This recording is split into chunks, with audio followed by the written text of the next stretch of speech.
June 1942. The night was calm off the coast of Long Island, New York.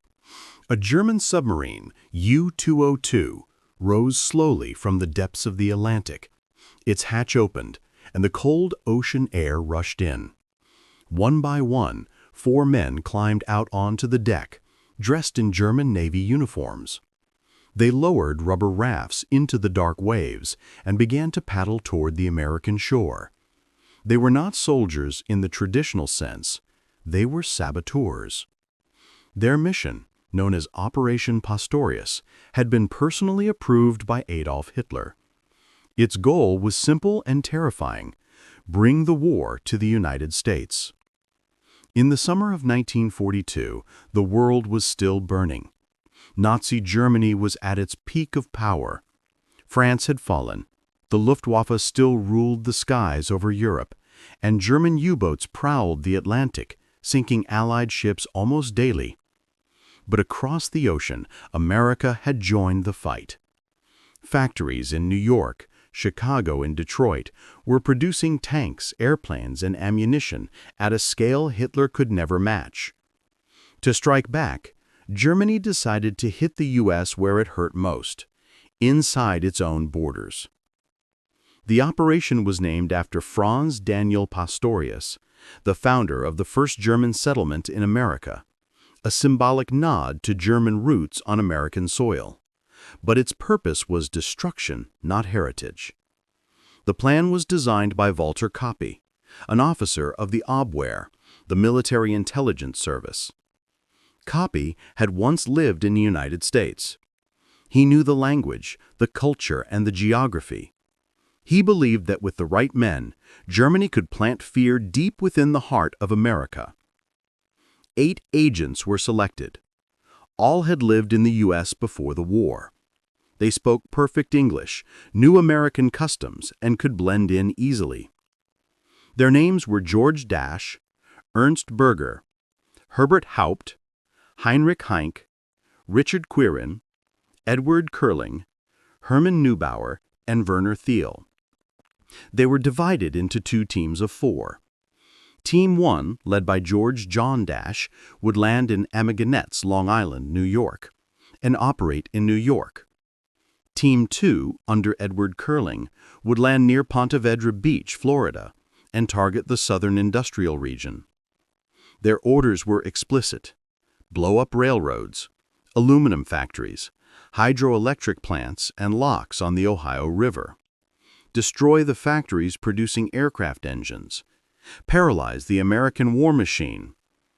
Each man was given a false American identity, civilian clothes, forged documents, and a small fortune in U.S. cash, over $175,000 in total, equivalent to millions today. The mission would begin in June 1942, just 6 months after the attack on Pearl Harbor. The first group left aboard U-202 from Lorient, France. The journey across the Atlantic took 2 weeks. On the night of June 12th, the submarines surfaced just off the coast of Long Island, New York, near the small village of Amaganettes. The men climbed into inflatable boats and paddled through the surf, their supplies wrapped in waterproof containers. As they reached the beach, they changed into civilian clothes and began to bury their uniforms and explosives in the sand dunes. But something unexpected happened. At around 2 a.m., a young U.S. Coast Guardsman named John Cullen spotted them. He was on routine patrol, walking the foggy beach when he noticed figures moving near the dunes. Approaching cautiously, he called out, "Who's there?"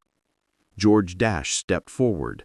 Thinking quickly, he pretended to be a fisherman stranded at sea. But Cullen noticed the accents and the German words exchanged between them. Dash panicked.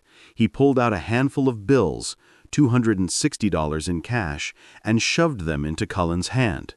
He said, "Forget you ever saw us."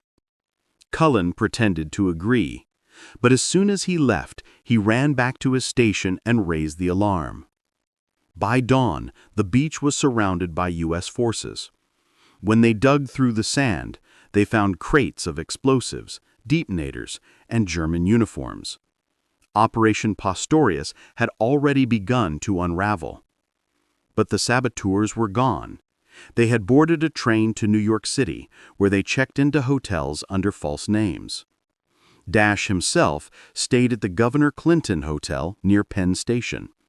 He was nervous, paranoid, and filled with doubt. He began to question the mission and Hitler himself.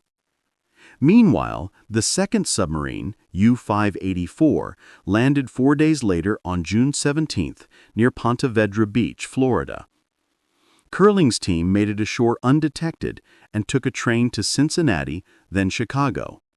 They planned to rendezvous with Dash's group in New York before starting the sabotage operations. But by then, Dash's mind was breaking. He no longer believed in the Nazi cause.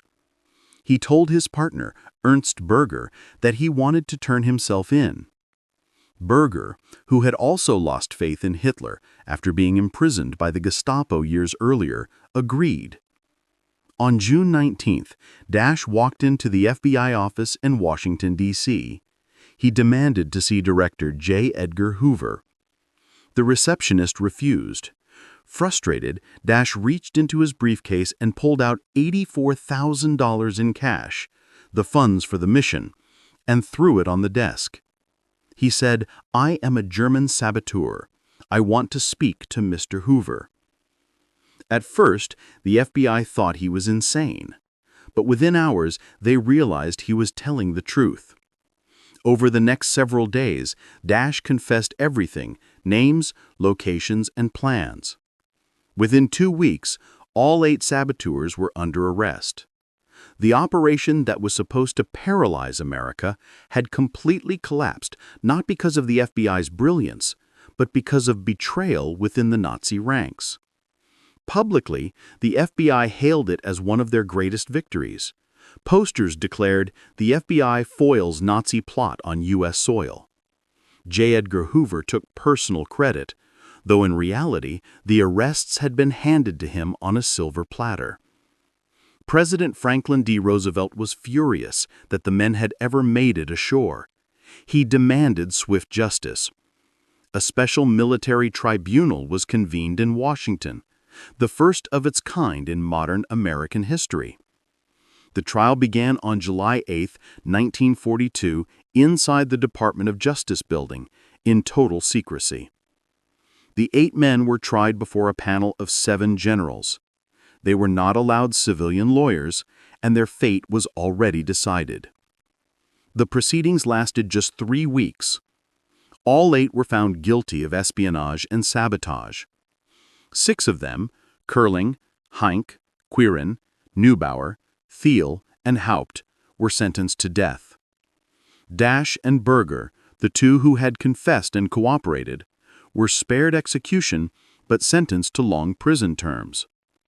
On August 8, 1942, the 6 condemned men were executed by electric chair in Washington, D.C. It was one of the fastest trials and executions in U.S. wartime history. Hoover proudly announced the success to the nation, but behind closed doors, the truth was more complicated. Dash had expected a hero's treatment for betraying the Nazis. Instead, he became a prisoner. He spent 6 years in custody before being deported back to Germany in 1948, where he lived in isolation, hated by both Americans and Germans, seen as a traitor by both sides. In the years that followed, historians and intelligence experts would look back on Operation Pastorius as both absurd and chilling. Absurd because it was doomed from the start. The agents were poorly trained, poorly coordinated, and underestimated the vigilance of ordinary Americans. Chilling because it showed how Nazi Germany was willing to carry its war across the ocean to U.S. soil, no matter the risk. The operation also exposed the weaknesses of both sides. The Abwehr overestimated its reach. The FBI exaggerated its success. And in the middle stood 8 men, confused, divided, and doomed. George Dash would later write a memoir called 8 Spies Against America, trying to justify his actions. In it, he claimed he had planned to defect all along, that he had never intended to carry out sabotage, and that he had wanted to stop the mission from the beginning. Whether that was true or just an attempt to save his reputation, no one can say for sure. What's certain is that Operation Pastorius was the first and last major Nazi attempt to infiltrate American territory during the war. It proved how vulnerable even the most powerful nations could be, and how the smallest twist of fate, one young Coast Guardsman on a foggy beach, could change everything. Today, the story is nearly forgotten. The dunes of Amiganettes are quiet again. The ocean that once carried U-boats now carries tourists and fishermen.